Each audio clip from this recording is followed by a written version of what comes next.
Not long after celebrating the new year, Indonesia was once again shaken by a shocking and horrific case. At the end of January, human body parts were found in a public garbage dump. A crime of this magnitude was rare, and its gruesome nature immediately sparked nationwide discussion, spreading quickly across social media. This is the Red Luggage Murder Mystery.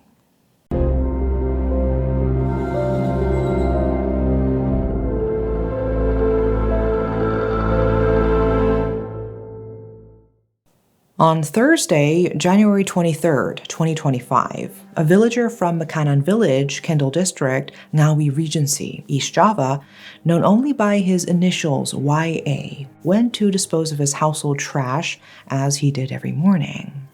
The garbage dump was located in Dadapan village, just across from YA's own. It was supposed to be a routine task, something he had done countless times before. But that morning, something caught his eye. Among the piles of discarded waste, YA noticed a large parcel wrapped in a black plastic bag. Something about it felt out of place. Curious, he stepped closer and examined it more carefully. The object inside was a suitcase, tightly wrapped in plastic. As is often the case when coming across something unusual, YA's curiosity got the better of him. He decided to remove the plastic and get a better look. But when he lifted the suitcase, he immediately noticed something was wrong. It was heavy, too heavy. What could possibly be inside? Something valuable, something dangerous. As he unzipped the suitcase, a foul, pungent stench filled the air. The smell was so overwhelming that he instinctively took a few steps back. Inside, something was wrapped in a red patterned bed cover. At first glance, it looked like ordinary fabric, but then YA noticed something chilling. The red pattern wasn't just part of the fabric, it was blood. A sinking feeling settled in his stomach. He suddenly did not want to know what was inside. Fear overtook curiosity, and instead of looking any further, YA immediately contacted the police. The authorities responded quickly. Arriving at the landfill YA had mentioned, officers moved with caution, suspecting that they were about to uncover something truly disturbing. As they carefully unzipped the suitcase, the already strong stench of decay and death became overwhelming. What they found inside left them speechless. Inside, wrapped in the blood-stained bed cover, was a headless and legless female corpse. The sight was enough to send shockwaves through the investigation team. Realizing the severity of the case, officers immediately called for backup, summoning criminal investigators and paramedics to assist in recovering and documenting the body. The victim was found completely naked, with no clothing to provide immediate clues about her identity. Her left leg had been severed from the thigh, while her right leg had been cut from the knee. The dismemberment appeared deliberate and precise, indicating that this was not an impulsive act. It was planned.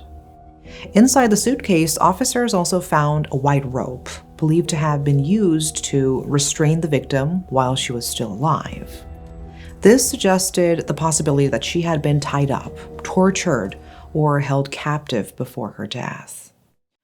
With a gruesome discovery confirmed, the victim's remains were carefully transported to Dr. Suiroto Ngawi Regional Hospital, where an autopsy and further forensic investigation would begin.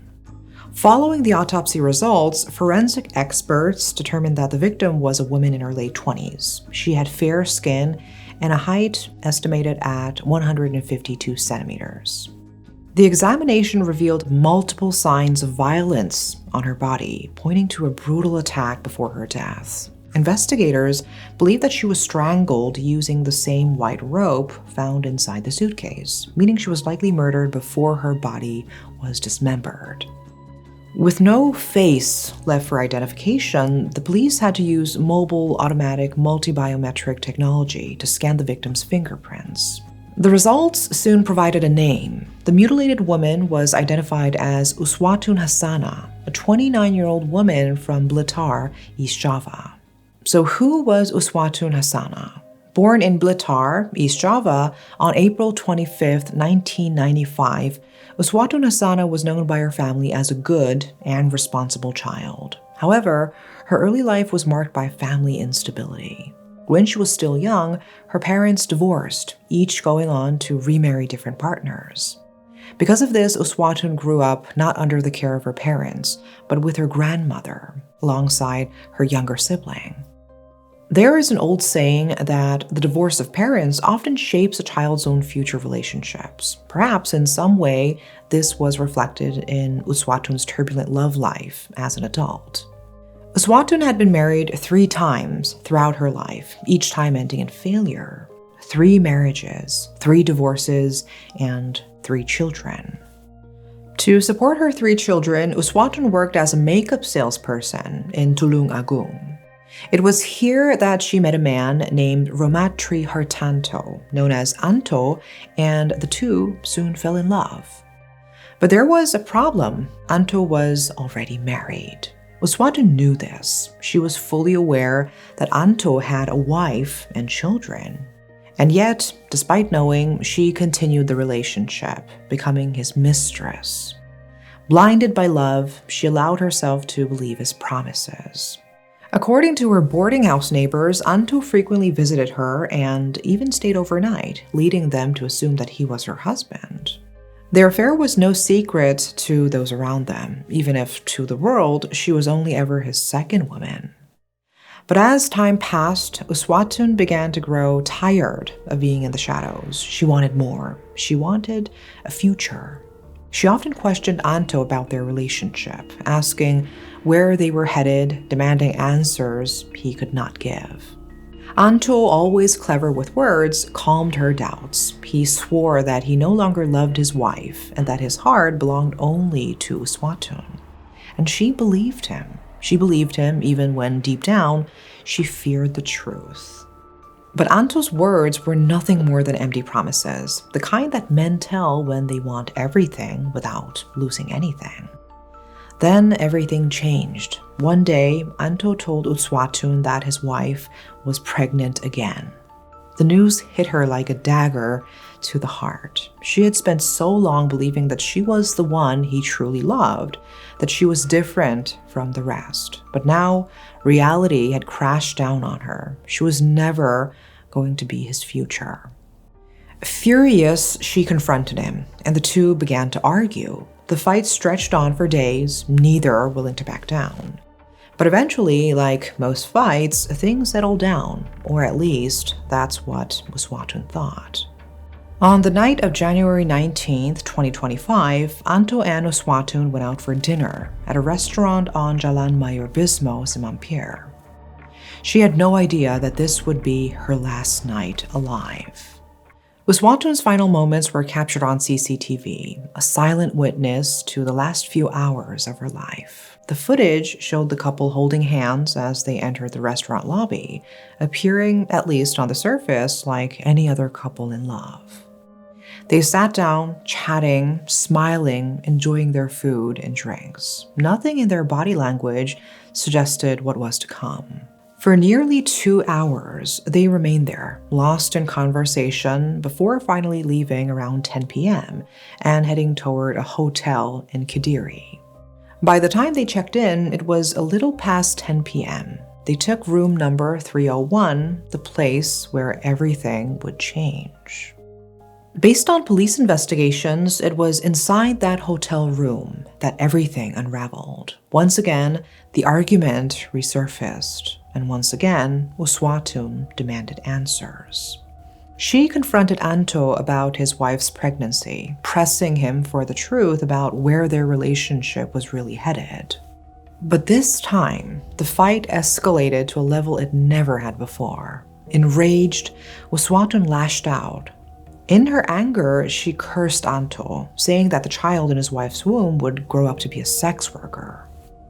Those words sent Anto over the edge. His anger erupted into violence. No one knows exactly how it happened, but in a matter of minutes, Uswatun was dead. Her body lay lifeless on the hotel floor, her voice silenced forever. Realizing what he had done, Anto panicked, But instead of turning himself in, instead of calling for help, he made a decision that would turn this from a crime of passion into something truly monstrous. He reached for his phone. Dialing a number, he called his brother Muhammad Aklis Maulana. Without revealing the full extent of his crime, Anto asked Maulana to accompany him to pick up a suitcase from his home. Maulana agreed. Together, they went to Anto's house, retrieved the suitcase, and before heading back to the hotel, Anto stopped at a mini market. There, he purchased a small fruit knife. He already had a suitcase, a crime scene, and a dead body. Now, all he needed was the right tool to carry out his twisted idea. It is said that Maulana only dropped Anto off at the hotel entrance, unaware of what his brother was truly planning. Anto simply told him to come pick him up in the morning. Once inside room 301, Anto locked the door behind him. Then he got to work. With a chilling level of detachment, Anto mutilated Uswatun's body. Piece by piece, he dismembered her, starting from her legs and working up to the head. Her torso was stuffed into the suitcase, while her head and legs were sealed in separate plastic bags. After disposing of her body in pieces, Anto cleaned up the room, erasing any visible evidence of what had just occurred. Then he went to sleep, resting as if nothing had happened. The next morning, Maulana arrived as planned, but before dealing with the body, Anto had another task to complete. He and Maulana left for Surabaya with one goal in mind: to sell Uswatun's Suzuki R3 car. The buyer, a man from Sidoarjo, purchased the car for 57 million rupiah. With the transaction complete, the brothers returned to Tulung Agung by motorcycle taxi under the cover of night. By the morning of January 21st at 8 a.m., Anto knew it was time to get rid of the body. He wrapped the suitcase containing Uswatun's torso in duct tape and plastic wrap, making sure it was securely sealed. Then he loaded it into a rental car, a vehicle he had arranged specifically for this purpose. By 10 p.m., he arrived at his first disposal location, the Dapan village. There, under the cover of darkness, he dumped the suitcase among the garbage. But he wasn't finished yet. Next, he drove toward Sampung Ponorogo sub-district, where he disposed of Uswatun's 2 legs in a forest area. Lastly, he made his way to Jalan Raya Desa Gamaharjo on January 22nd, where he discarded her severed head. Why did he scatter her remains instead of leaving them in one place? Because he was afraid. He feared that if he disposed of everything together, he would be seen and caught. So he separated her body, hoping that by the time the pieces were discovered, he would be long gone. Despite his meticulous planning, Anto had underestimated the determination of the police. It wasn't long before investigators connected the dots, and soon they identified the body as Uswatun Hassana. Her parents were devastated. They had noticed her absence, but had assumed she was simply busy.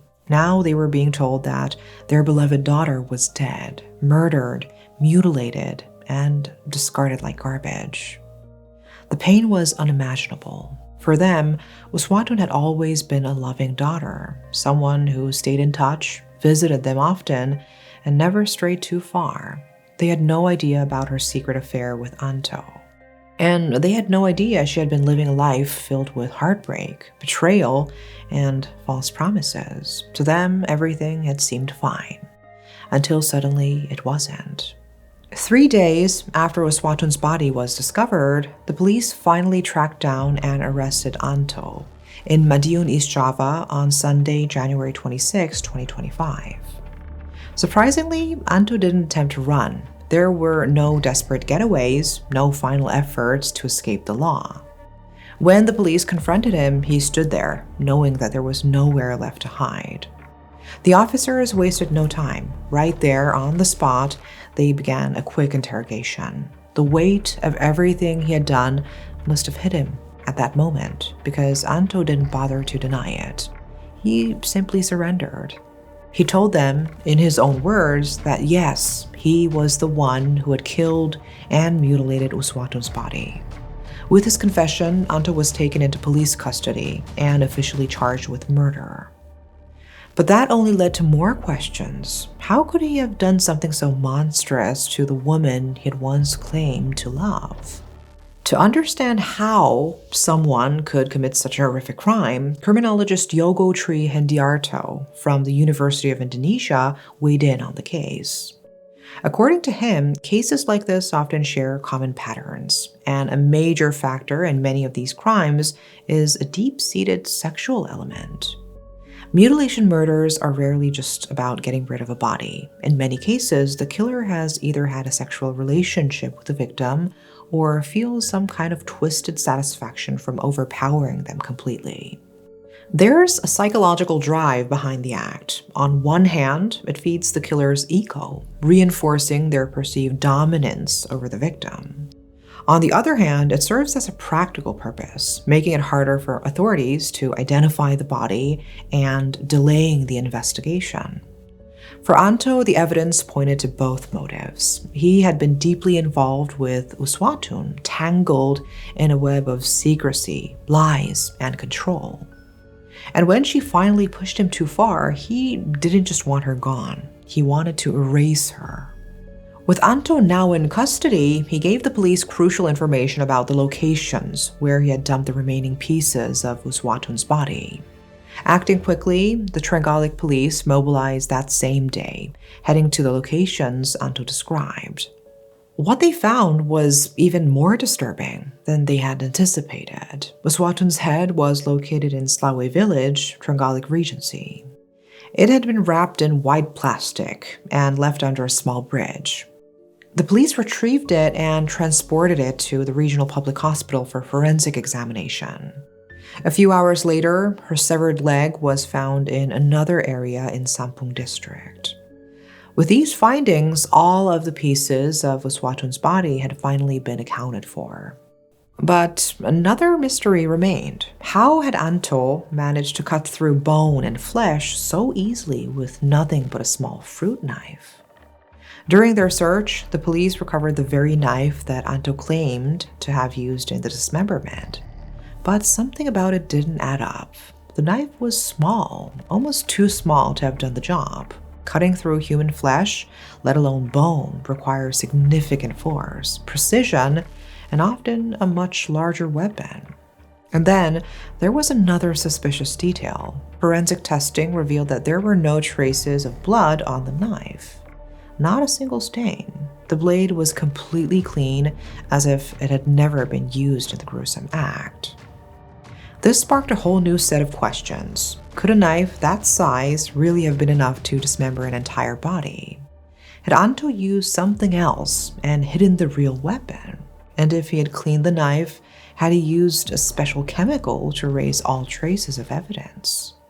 The police remained tight-lipped about whether they would pursue this angle further, but the public couldn't stop speculating. As soon as the gruesome details of the case emerged, people were quick to label Anto as a psychopath. How else could someone commit such a horrific crime, then calmly sleep in the same hotel room afterward? Anto was subjected to a full psychiatric evaluation, a process that reportedly lasted 6 hours. However, as of the last public update, the results of his mental health assessment had not yet been released. Authorities hinted that the findings would be sent directly to the court, where they would play a key role in determining his sentencing. Would the report conclude that Anto was suffering from a severe mental disorder, potentially reducing his punishment? Or would it prove that he was fully aware of his actions, ensuring that he faced the maximum legal consequences? While Anto had confessed, the investigation wasn't over. There was still one loose end: his brother, Muhammad Aklis Maulana. Maulana had been involved, at least on the surface, as the person who had driven Anto back to the hotel with a suitcase. But was that truly the extent of his role? Or had he known more than he was letting on? Was he simply following orders, unaware of what was inside the suitcase? Or had he helped Anto cover up the crime? At the moment, there had been no official public updates regarding Maulana's potential involvement. But as time passed, the truth was bound to come out. If he had played a larger role in the disposal of Uswatun's body, justice would eventually catch up with him too. For now, the public could do nothing but wait. And so, this is the tragic and horrifying story of the mystery of the red suitcase from Indonesia, a case that began with a love affair but ended in betrayal, violence, and an unspeakable crime. A woman who once believed in love was brutally murdered by the man she trusted. A man who had whispered promises to her in the dark had turned into the one who took her life. For now, all that remains is the pursuit of justice. Let's hope that Uswatun Hassana's soul can one day rest in peace, knowing that her killer will be held accountable. Let's hope that her family, despite their overwhelming grief, will find a way to heal. Be cautious, protect yourself and those you love, because sometimes danger doesn't come from strangers. Sometimes it comes from the people we trust the most. That's all for now. Thank you for watching.